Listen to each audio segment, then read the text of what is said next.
a stance I have taken since around about the time you were an anti-Vietnam War demonstrator.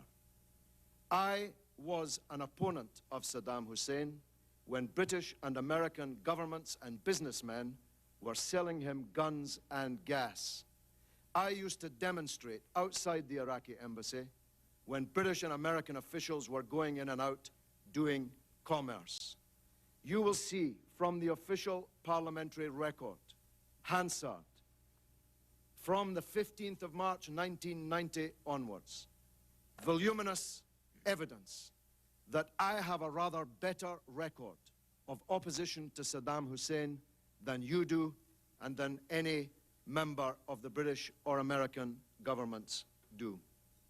Now, Senator, I gave my heart and soul to oppose the policy that you promoted. I gave my political life's blood to try to stop the mass killing of Iraqis by the sanctions on Iraq, which killed 1 million Iraqis, most of them children.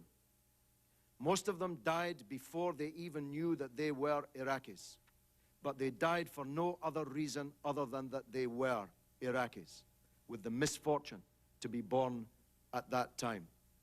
I gave my heart and soul to stop you committing the disaster that you did commit in invading Iraq. And I told the world that your case for the war was a pack of lies.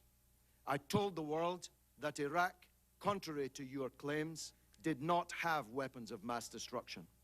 I told the world, contrary to your claims, that Iraq had no connection to Al-Qaeda. I told the world, contrary to your claims, that Iraq had no connection to the atrocity on 9/11/2001.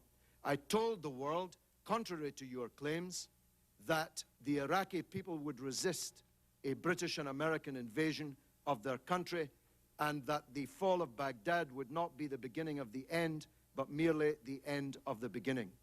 Senator, in everything I said about Iraq, I turned out to be right and you turned out to be wrong. And 100,000 people have paid with their lives. 1,600 of them American soldiers sent to their deaths on a pack of lies. 15,000 of them wounded, many of them disabled forever on a pack of lies.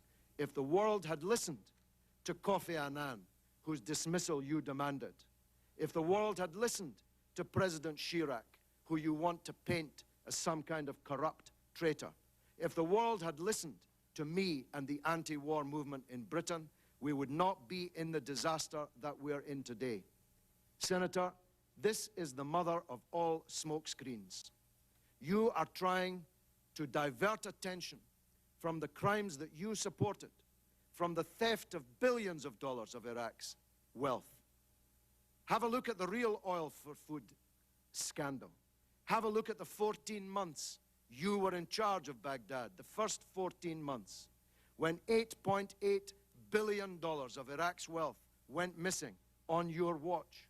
Have a look at Halliburton and the other American corporations that stole not only Iraq's money, but the money of the American taxpayer. Have a look at the oil that you didn't even meter, that you were shipping out of the country and selling, the proceeds of which went who knows where. Have a look at the $800 million you gave to American military commanders to hand out around the country without even counting it or weighing it. Have a look at the real scandal breaking in the newspapers today, revealed in the earlier testimony in this committee, that the biggest sanctions busters were not me or Russian politicians or French politicians. The real sanctions busters were your own companies with the connivance of your own government.